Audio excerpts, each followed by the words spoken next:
Okay, so now we made chocolate Italian ice.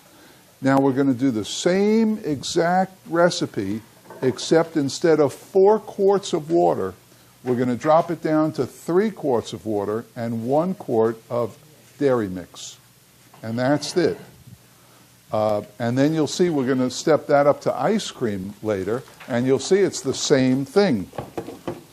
So we're going to take 3 quarts of water, and we're going to add 1 quart of ice cream mix. For you guys, I'll show you how to handle these things tomorrow.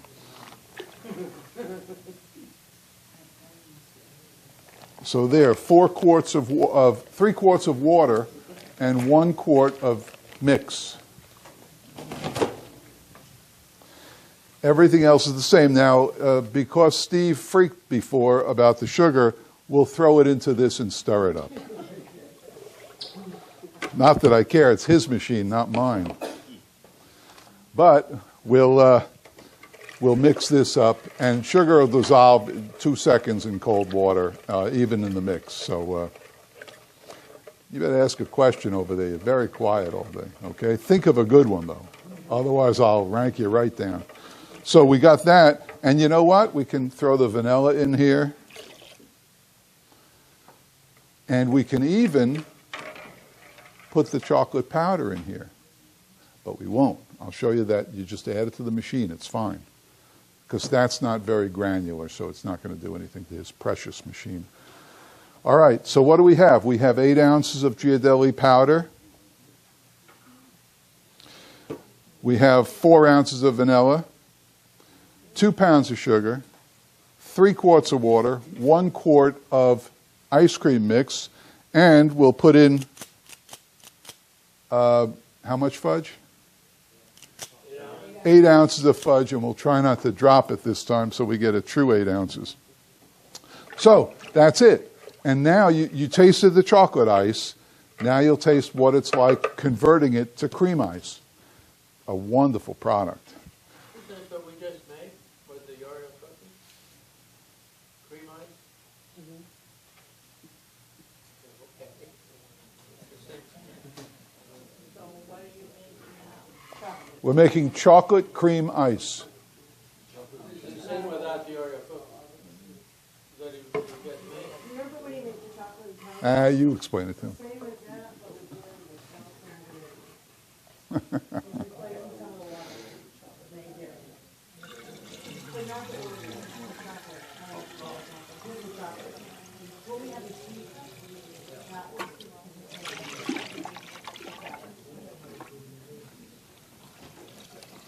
You going to let him cheat off of you on the quiz? Yeah, I will. I'm good with that. All right.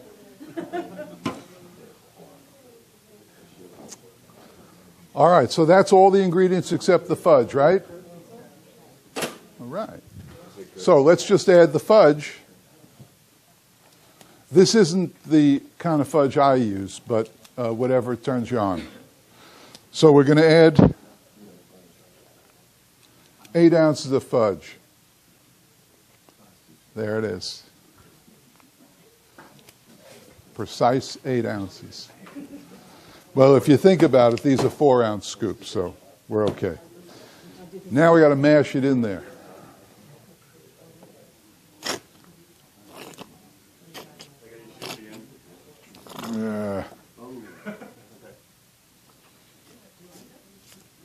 Now I have to tell you, I don't have this machine anymore.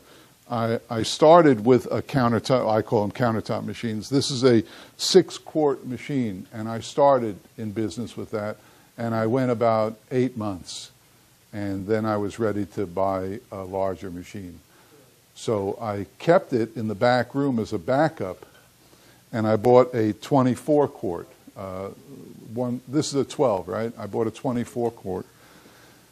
And I kept that as backup in the back room. And then a couple of months later, I sold it because you don't need a backup with these machines. I hate to sound like a broken record, but if you're going into business, this is your expense right here. That's it. You don't need anything else that'll cost you any money. This is your expense. But once you get it, you got it, and you'll never lose money on it. Those of you who've done any research, you don't find these for sale. And if you do, they're pennies off of a new one. So, any questions? So we're putting this fudge in the machine, and then we're going to start it up.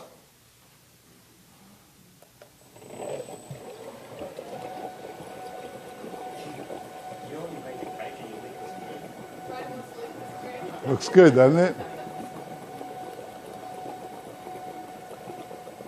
And you'll play with this thing here. Cream ice, I like a little denser than Italian ice.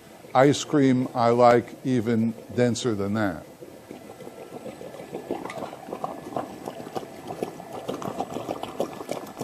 I'll tell you, my new sneakers are taking a beating today. That's enough of that. And then turn it on. Now let's talk about the timer. Steve sets a timer. I don't. The timer. If we make this now, and it takes us 12 minutes, if we make a product after this in the same machine, it'll take 10 minutes because the machine is now cold. The first batch of the day may take 18 minutes. So a timer is useless. Now I have a timer on top of my machine, and I'll tell you what I use it for. His timer is a countdown timer. Sets it at 10 minutes, it goes off after 10 minutes, it brings up. I have a timer, I just hit it when I start my refrigeration, and it counts up. And the only reason I have that on the machine is so that when I'm doing stuff in the kitchen, I can glance over and know that I turned the refrigeration on. That's it. What it says is meaningless because it could take 8 minutes. I have things, I make products with alcohol in it, one of the things we're known for, and they take 25 to 30 minutes in the machine. So, seriously. It was just ringing. They're more important to me than any phone call I can get right now. It was Rose, your wife. She's going to kill you. My wife, she died in a horrible plane crash. Well, I'm glad you got to meet Jeff before he goes home tonight. Anyway, that's the end. So the timer is nothing more than a reminder in my kitchen that I did turn the refrigeration on, because if you remember this morning, I forgot to turn it on for my first product. So I have it, I hit it, and then I can go about doing stuff in the kitchen, and did I turn that on or not? And I look over, and I see it. It also gives me a guideline. It's been on for 7 minutes, 10 minutes, 15, but that doesn't matter because you're always going to check it anyway. Hey, I'm working here. So just keep checking the product, and then you'll know. There's no set time. You can't say after 15 minutes and 30 seconds, it's ready. That doesn't work. Steve extracts his ice cream later than I extract mine. Just preference, that's all. I like mine a little, careful now, you're yawning, not a good sign.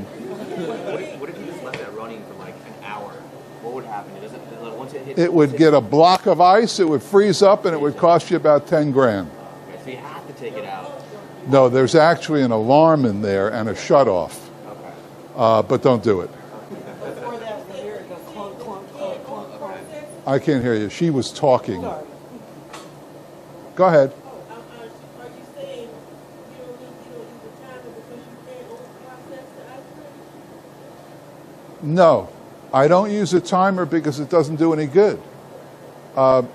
These batches change during the day. I make ice cream for about four hours at a clip. I make usually about 50 gallons each time I go to make ice cream, which is about every other day. And the first batch is going to be radically different from the last batch. And it also depends if you're making an ice cream with a lot of ingredients, nuts, cherries, chips, all that stuff, as opposed to if you were making a straight vanilla ice cream. Why you'd want to do that? You got to speak up, honey. You're way in the back row there. I can't hear you. So you're saying consistency, you check it for consistency rather than Absolutely. And I also, as I said, I like mine a little looser than Steve. They'll all freeze up the same, but I think it's better ice cream if you extract it a little softer than a little harder. I find when you extract it harder, it's harder to scoop it out. And we sell a lot of ice cream at night, and the girls, muscular as they are, it's still easier on them to scoop a product that is a little easier than harder. And I don't, in my freezers, I sell ice cream out of 1 gallon tubs. This is 2 gallons. Mine are 1 gallon. They're just small little tubs that I sell. That's what I make them out of. So when I make a batch of ice cream, I'm getting, say, 7 gallons out of one batch. And that's 7 containers. And after I'm done, I put it on a gurney and I walk to the back, add it to the inventory, add it to the inventory sheet, and then come back and make another batch of that. I usually make 2 of one flavor. What temperature has to store that? Depends. The question was, what temperature do you store your product at, right? Well, it depends. Up front, it's softer than in the back. In the back, I store, and when you make it, you want to put it into the coldest possible freezer. And the coldest part of that freezer, which we'll get into later. But my coldest freezers are about 15 below. That's as much as you'll get out of a cheap freezer. Maybe 10 to maybe 12 degrees below zero. For inventory purposes, I store them at 0 to say -3 or so.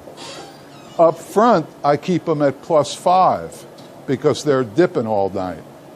And, you know, some of them are hard. Coffee fudge is a hard one. Peanut butter fudge is a hard one. So there are certain ones that are naturally harder. And you know, you've scooped, how many have scooped ice cream? You've all scooped ice cream. Sorry. But some of them, you know, you break your arm trying to scoop out. They're like a rock. Peanut butter fudge is hard. That's strawberry gelato that I made the other day. That's at 10 below zero. And at that temperature, it's going to hold for a nice long time. The Italians always said, oh, you can't harden gelato. I mean, that's not improper. Well, they make gelato every single day. And if they run out of gelato, if you're in Florence, Italy, and they run out of your strawberry or your Zabbione gelato, at 11 o'clock in the morning, you say, hey, no worries, I can walk a half a block away and get some more. Well, in the United States, you can't do that. You have to have every flavor that you advertise, because I only go up to, say, Cape Cod to Four Seas ice cream every 2 years. And when I get there, I want their mint chip just the way I remember it. And if they're out of it, I'm going to be mad. So I have it stored like this. That's why the hardening cabinet. The question on ices is, the colder you get it, the longer you can keep it. But if I'm serving it at 16 degrees. And I wanted to bring this over, Jeff, while you're making that ice cream. Oh, you're going to sell some shirts? Yes, I'm going to sell some shirts, so I know this will make you happy. I mean, Mr. Shameless here is selling hats. Not me. I don't do that. He's also selling beautiful tie-dyed shirts. But enough of that. This is more important. Bananas. The book of recipes. There's 21 or so recipes in here, adaptable for each different quantity, and these are the basis for any store. And he's such a salesman that he says that, can I have those? He says that if you can't follow these directions and make great ice cream, you must be blind. So we're going to sell you glasses too. I brought this out because this is a typical Italian ice dipping cabinet, which the thermostat has been changed from ice cream, which is 6 degrees above zero for proper scooping, to 16 degrees for Italian ices. Now, even though the whole temperature in this cabinet is 16 degrees, it's not all equal. If this was a little bigger cabinet, you have the whole cabinet surrounded by aluminum tubing. By the way, we use copper because it'll be around 10,000 years from now. Aluminum rots out in 8 to 11 years, like the Capigianis. This thing is wrapped in aluminum tubing. So all the cold is all the way around here. So if you think about it, a tub of ice put right here is getting hit by one level of cold. A tub of ice put here is being hit by this side and this side. My lemon ice, surprisingly, doesn't have a whole lot of sugar in it by volume, so it tends to run hard. So I put my lemon ice here because the temperature is maybe 16 degrees. Over here, it might be 13 degrees because it's got two walls. I put my strawberry here because strawberry brings more sugar to the formula. It tends to run softer. So when I go into an ice cream parlor and I see them with a dipping cabinet and one is scooping fine and the other, the server is struggling, it's because they don't understand that there's different temperatures within the cabinet. Put your soft running flavors in the corners, put your hard running flavors, vanilla, coffee, the like, in the center. And it's really that simple. I do like this type. This is a 16-year-old Nelson cabinet, by the way. I do like this type of cabinet. I don't agree with Jeff, but I don't like what they call the visual display cabinets. When you go into Baskin-Robbins, you see the ice cream. There's all that airspace. Stop the presses. There's all that airspace that you're paying for refrigeration. We didn't add this. Jeff made a mistake. We didn't add it, and I'm going to blame it on Steve because we didn't add it, so that's useless. Now, this brings up another you're good... too late. Yeah, I know. This brings up another good issue because it happens, and I'm actually glad it happened. Look at this upstage. I think I was talking about... This is important, though. Now, you have to be prepared to dump stuff. When you make something, even if you follow the recipe and you taste it afterwards, it's not 100% what you want, put it in the sink and dump it. Don't sell it. I don't even give it to employees because that word gets out too. So here we are. We forgot to add the chocolate to it, and we're going to dump that. Simple as that. And then we'll do it again after lunch or before lunch. We won't have time. I'll do it during lunch. We got so many. No, I'll do it during lunch, no, and then they'll just taste it. That's okay. They had to take a break. But it's a good lesson to see that things happen. Things happen. And I got to tell you, every couple of months, I dump 8-10 gallons of ice cream down the drain because you taste it after it's done, not 100%. And remember, there's going to be one customer comes in and tastes it the way you're tasting it, they won't be back because it's not the greatest thing in the world. So don't try to doctor it. Don't try to give it away at a reduced price. Whatever, just dump it. Take your loss and dump it. So that's what we're going to do here. A wonderful story. There's an ice cream out there called Sweet Cream Ice Cream. And sometimes, in many stores, it's the #1 selling ice cream. Well, Sweet Cream Ice Cream came along because the ice cream maker had been working all day long. He was making ice cream till 11 o'clock at night like Jeff because he doesn't have a hardening cabinet to store it in. And he was tired and he's making vanilla and he forgot to put the vanilla in. All he had was the dairy product in there. Just this with no flavor. So rather than throw it out, like Jeff suggests, which is correct, he put up a sign the next day, Sweet Cream Ice Cream. And that's just ice cream mixed with no flavor. It's delicious. It just doesn't have any flavor in it. But it tastes kind of like it's vanilla, but it's not really. And in some places, it's the #1 selling flavor. So that's a guy who took his mistake and made it a positive. But Jeff is right. Many, many years ago when I was growing up, I had a boss.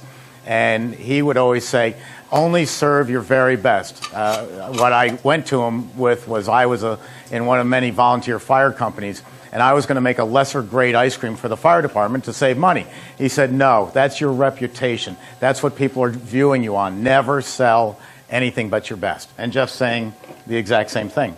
But do show them the texture, though, because it's beautiful. It's beautiful texture. You can't eat texture. No, you can't eat texture. It's beautiful. Though the Italians would try to make you eat texture. How is it? Shelf life? That's pretty good. But it's not what we want. Ice cream or ices? Ice cream. The question is, what's the shelf life of ice cream? The way Jeff's doing it, it's about, 3 days? Your shelf life? Well, it'll last a long time, but you shouldn't plan on that. I have ice cream that'll last a month in my freezers. Well, what should you consider ice cream? Ice cream, if it's taken in a hardening cabinet to 30 below zero, could last for 6 months, easily. But I had a lady who called up once, and she said, I've got some bubblegum licorice ice cream in my freezer that's 10 months old. Is it any good? And I said, how cold's the freezer? She said, 35 below zero. I said, ma'am, your bubblegum licorice ice cream is as good as the day you made it. But the fact that it's been in there for 10 months, your customers are telling you, that's a lousy flavor. Get rid of it. If it's sitting there for 10 months, nobody wants it. Throw it away. My favorite ice cream is banana and coffee ice cream. I can't give it away to anybody, which is fine with me. It's all mine. It is just, I mean, it's like the bananas are fighting with the coffee for world dominance. It's a terrible flavor. It's almost right up there with my avocado. And if you can love your ice cream, but don't fall in love with it. Just because you love it, don't sell it to the public. Okay, the verdict is this isn't bad. So come on up. We just tasted it. You should try some. It's actually very light, refreshing, and it's not bad. Now, in the store, of course, I dump it. But for you guys, no, that's good. that's not bad. It's very refreshing, right? That's good. Yeah. It's the chocolate flavor is coming from the fudge and the vanilla liquid. Try some. It's not bad. You know, you've got the buzzword there, Jeff. It's refreshing. It's very refreshing.